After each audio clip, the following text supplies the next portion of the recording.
Hey horror fans, let's count down the worst 5 horror movies of 2023 so far.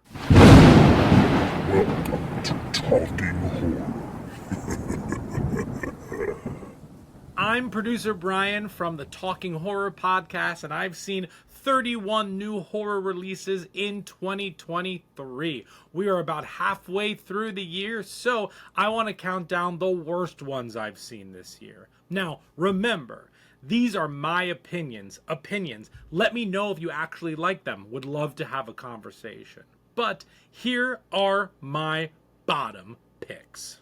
Quick warning, before I go through these, I wanted to make sure that you know that there might be spoilers for these movies as I count them down. We do have 2 movies that just missed the list. One is From Black, super forgettable and actually quite confusing. The other one is The Pale Blue Eye. Some great performances, really well made, but that Act 3 and the reveal, I hated it. It ruined the whole movie for me. At number 5, we have Snow Falls. This cabin fever-like movie is super forgettable. It's very boring. The characters aren't that interesting. Nothing really happens.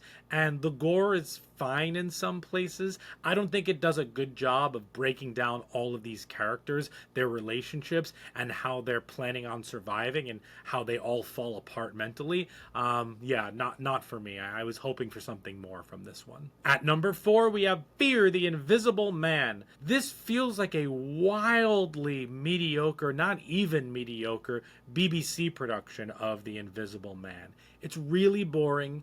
It's really uninteresting. Some of the performances are good, and the costumes are nice, but in the end, if you want a little bit of Invisible Man, watch the Invisible Man movie from 2020, watch the original Invisible Man movie, watch Hollow Man even. There are better Invisible Man movies than this one. At number 3, and I hate to say it, is The Black Demon. I love shark attack movies. This one is so boring. This one doesn't feel like they're at all taking it seriously. And even if you are taking it seriously in a campy way or in a silly way, this feels completely phoned in on every level.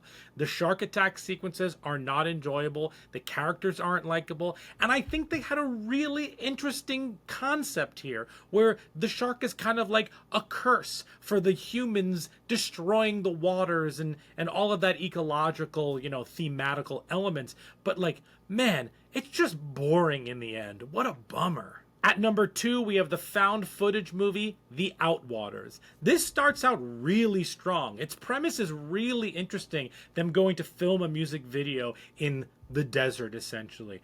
But once this starts going off the rails and is more of like a horror tone poem, it is not for me. And those last 5 minutes just feel like gore and craziness for gore and craziness' sake. This is definitely not for me. And at number 1, and nothing else comes close to how bad this was, is Winnie the Pooh, Blood and Honey. This isn't even good for a campy low-budget slasher. It is embarrassing how they kind of handled a lot of the kills, the plot. I just could not get into this, and I was pretty excited for this, and already had a very, very low bar for this movie. And quite frankly, the only good part of this is the opening credit sequence, and quite frankly, it makes me sad because it's really good, and everything surrounding it is just really bad. The kills aren't fun and exciting. It's just a convoluted, wild mess. This is no bother from me. More like don't bother. So those are my bottom 5 horror movies from 2023 so far. Do you agree? Do you not? Let me know in the comments what you liked and didn't like about this year in horror so far. I'm excited to see where these fall at the end of the year, but for now, they're definitely at the bottom. If you want more horror content, make sure you are subscribed right here to Talking Horror. And if you like podcasts, check out our podcast, Talking Horror with Jamie and Nikisha, wherever you get podcasts. And if you want to keep up with my movie thoughts and my movie reviews, go on Letterboxd and follow me at BP527.